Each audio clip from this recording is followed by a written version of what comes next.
Hello guys. Hello guys. Ito, kaliligo ko lang. Alas 12 na.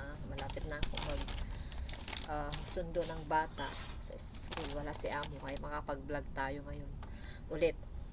Kanina nagluto ako ng pritong isda. Nagluto ako ng prito na nga. Lulutuin pa. Yung isda, prinito ko. Ganon. Tapos ito, papakita ko sa inyo yung mga napulot ko na isang bag ganito. Kasi pag bumababa ako, pag wala sila amo, sinasadya ko talaga bumaba dyan sa hagdan kasi marami akong, hindi naman marami parati, paminsan-minsan, matagal bago. Minsan dire-diretso yan ng ano, pag may lumipat kasi tatapon. Tapos ito, papakita ko sa inyo. Isang ganito siya, apat na ganito.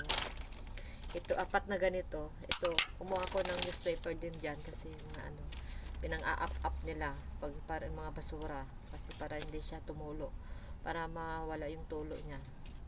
Ito yung pinagsasapin nila para makalagay ka ng mga plastic dyan na basura. Mataas di, basta hindi naman kami masyadong mataas. Mas maganda sana kung nasa mataas pa kami, tapos kaso lang ang hirap bumaba kasi lalo na yung fire. Ngayon mamaya mag ano na, alas 2 daw, i-testing na yung alarm, tapos dapat dan kami bababa sa hagdan. Yun, dyan sa hagdan kasi dyan yung mga basura namin, bawat pintuan may, pagbukas mo yung ano niya, back door niya, ay may mga basura dyan. Ito, napulot ko na naman guys, oh, ang ganda. Paris-paris yan, nandito, oh. Gusto kong ano, ayaw ko sana mag ano na, magpakargo. Kasi akala ko uuwi na ako at hindi na babalik dito. Ngayon nakapag-renew tayo bigla. So ngayon, naisip ko na naman magpunta dyan sa hagdan para makaipon ng ipapakargo. Tapos sabay bili ng mga gusto. Para maparami, mabilis lang tayo nakadalawang beses ako nagpakargo guys. Ayan. Pangatlo na to pag meron sapatos dyan na napulot ko mahaba sa akin, pang babae, pwede naman pang lalaki, nahugasan ko na, baka gusto ng mga anak ko, kaya sabay ko na rin to. Tapos ito pa, oh, Paris niya to guys, Paris niya. Tapos meron akong yung baso na baon ko kapon na may takip na pwede mo siya paglagyan ng ano, mainit na tubig, tapos timpla ka ng kape. Gusto ko yun kasi hindi siya mag-aamoy na yung binibili ko, hindi ko ginagamit. Tinapon ko yung isa, yung pink ko, yung thermos, kasi pag ininom ko, ano siya, ayaw ko yung amoy niya na kalawang. Parang amoy kalawang, amoy aluminum. Parang ganun. Amoy lata, yung ganun. Ito siya, apat din siya. Paris-paris siya guys. Ayan, paris-paris. Ayan. Gawin ko, babalutin ko siya ng ganito para pag makaipon na ako, mga damit ko din na ayaw ko na masyado mag-stock ng damit ko, gusto ko na lang pabalik-balik na lang para hindi maipon na dami kong nilalabhan, tapos hirap patuyo ng damit, so walang masyadong hanger. Pero marami naman ako hanger, kaso lang hirap yung ang dami mong lalaban. Gusto ko yung wash and wear na lang, ganun, para hindi ako mamroblema dyan sa paglalaba. Ayan ate, kaya tignan nyo guys. Ayan, meron pa dalawang ganito. Gusto ko sana gamitin to pang kape dyan, so baka makita ni amo kasi ayaw niya na nagpupulot ako ng may taas ako dati na nakita niya pinanggagamit ko, baka kasi daw may sakit daw yung nagtapon kaya tinapon na, baka kasi mahawaan daw ako, sabi niya. Ayun, tinapon ko agad noon. Tapos platito, tapos ganito, tapos mas malaki siya. Gusto ko na sana dalhin dyan sa kusina itong isa, o kaya isa sa kanila pang kape ko, kasi ang ganda, kasi maliit lang siya, pero pwede ko naman siya, wag ko siyang ipakita, iwan ko tong isa muna, tapos hindi ko muna ipapakita, itago ko muna, pag wala siya saka ko na gamitin. Kasi binilhan ako talaga ng tasa ulit, kasi meron kasi ang laki nung binili niya nung una, tapos nung tinapon ko agad yung sinabi niya. Edi nagbasura na ako pagkatas ko ng trabaho ko sa kusina, binasura ko na agad. Tapos nung dumating na sila ulit galing doon sa kanila, ayun, binilhan ako ng Kaso na basag ko rin guys. Eh, buti na yung may binigay yung friend ko na may picture kami yung noong December. Yun ang regalo niya sa akin. Yun ginagamit ko sa okay naman yun. Medyo malaki-laki pa rin. Pero tama lang yun sa isang kape ko sana. Kaso lang, iniiwasan ko magkape guys. Hindi pa ako binilan ng kape ni sir kasi sabi niya doon sa WhatsApp kagabi, wala daw available yung Nescafe na pinapahanap ko kasi sabi ko ito yung gusto kong kape, yung pure kasi titimplahin ko kasi makokontrol ko yung sugar saka gatas na lang, hindi pa ako nakabili ng gatas. So nakakapabili na ako ng mga gusto ko kasi yun ang sabi ko yun ang sabi niya sa akin si Madam, ano daw problema ko, sabihin ko lang daw, tapos yung sinabi ko na dagdagan nila yung sahod ko kaya pinapadagdagan ko si pambili ko rin ng pagkain ko, yung mga gusto ko. Tapos sabi niya, sige yung kalahati ibigay namin, yung kalahati nakas na gusto mo, tapos yung kalahati yun na rin bili namin din pang food mo din na gusto mo, ilista mo lang, sabi niya, isabay mo sa mga listahan. Ayan na, parami na naman ako. Alam niyo yung guys, na antok ako kasi pagising-gising ako kagabi kasi ang ingay dun sa taas. Sabi niya isa pa daw yung maingay, baka daw yung maingay. Napapasensya sa kasi alam niya na problema ko yung tulog kasi pag maingay pag sa gabi. Eh problema nila din yung sa taas si sir kasi ayan, may ano daw siya, may takip sa tenga. Nakikita ko yun pag tinutupi ko yun sa ano niya, mga kumot niya sa bed kasi nandun lang naka-plastic, naka-box siya, marami, 4. Pero meron ako dati ganun, binigyan ng kaibigan ko pero tinapon ko na kasi nalalaglag naman eh. Nalalaglag pa din pag natulog ka, ganun ka, likot-likot ka, wala na, malalaglag, hanapin ko pa, tinapon ko na. Mabuti na wala na lang. Bayang, masasanay na rin ako, sabi ko kay amo. Ayan. Takpan natin guys. Nakikita nyo yung ginagawa ko guys, ganito. Meron pa ako dyan sa ano. Ito, kunin ko pala. Maliliit na, ang cute. Handali. Sabay ko yan mga ano.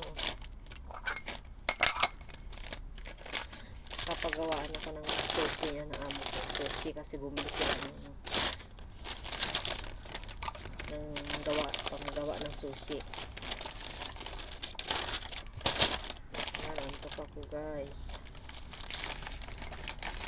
Ganito na lang guys, gawin ko kasi hindi pala siya natakpan guys. Ganito na lang para hindi siya masyadong makapal. Isa na lang yung nalagay ko guys. Ganito. Ay, nakatatlo na lang. Isa yung isa. Ay, isa, 2, 3, 4. Tama, 4.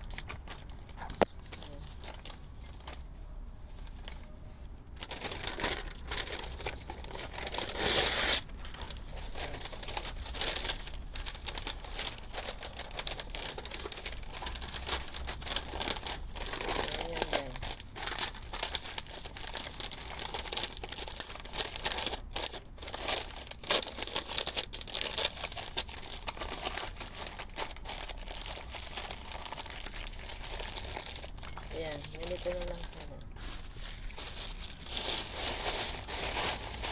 Medyo mabigat lang kasi ito pag magpadala ko. Kailangan ilagay ko sa may damit para hindi siya mabasag, mabuong. Ayan guys. Kumuha tayo ng newspaper doon. So maraming newspaper doon.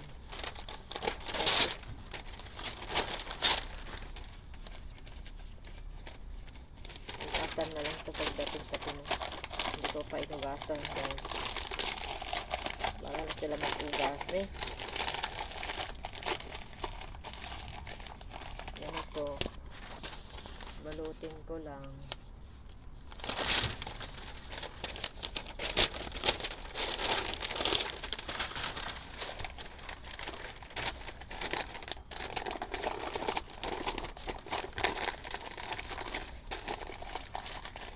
Ganito lang guys, para hindi tayo mahirapan.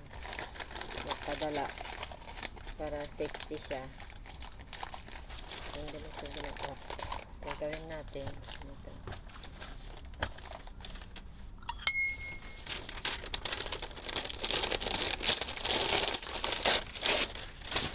Dito na siya guys. Ganda na. Mabigat. Ayun na siya. Buti na lang hindi kinikilo dito. Yung mga papadala hindi kinikilo.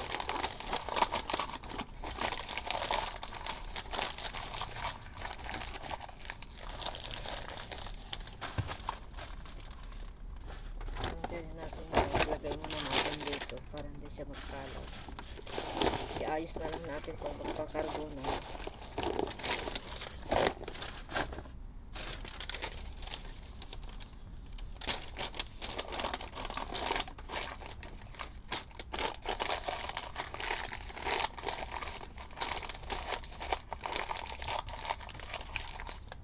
Ayan, ito na lang. Wala, kulang yata. Parang kulang. Kulang yung ano natin. Tama lang.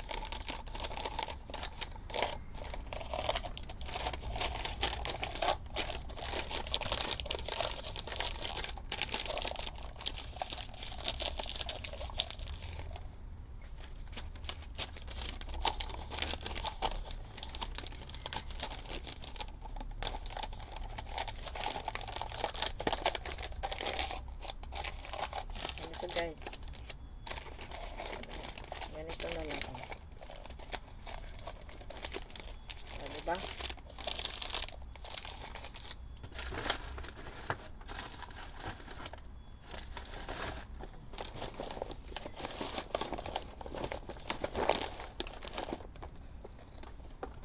Tapos mga ito pa, papakargo ko pa ito.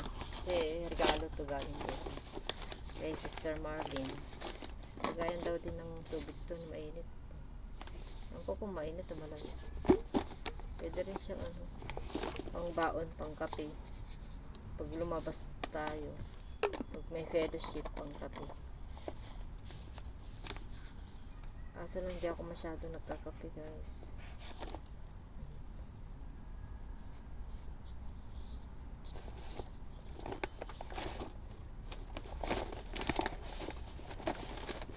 Kailangan kasi ano, tapon ko na to para hindi siya makakalat dito guys.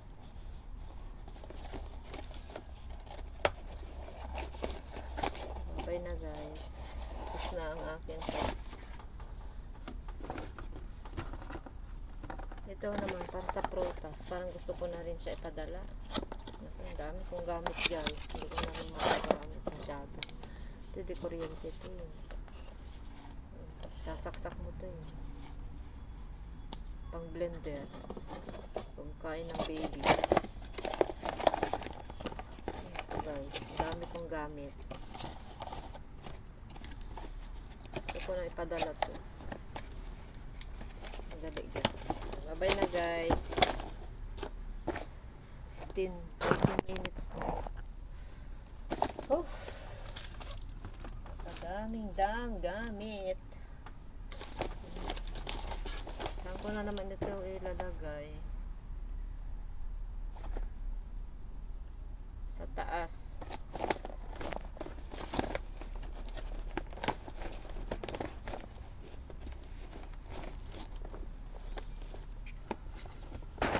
Ibigo lang guys. Mag-ano tayo, setupin. Wala pang nalagay na ano sa kamay. Magaspang. Naantok ako guys, para gusto kong mag-idlip habang ano, may oras pa. Kasi pag 1:45 na yan, aalis na ako. 12:27 na. Hindi na ako kakain. Mamaya na ako kakain pag bago lalabas. Para yung kinain ko, matutunawan ako agad. Kasi hirap yung magkain tas matulog, mag-iga. Yun ang kagatan. Wala si amo ngayon, pero bukas mamaya baka sabihin niya parating na din yun, mag-dinner dito. Hindi niya sinabi kung anong araw siya uuwi, pero pag mawala yan lang, isang araw lang ganyan. Isang araw, dalawa, malilate lang siya pag uwi. Minsan late pa nga ako nauwi dati, Merkulis. May asikaso siguro sa trabaho. Ayan, 15 minutes na guys. Pwede ko na siyang patayin. Binubuo ko lang yung minutes ko.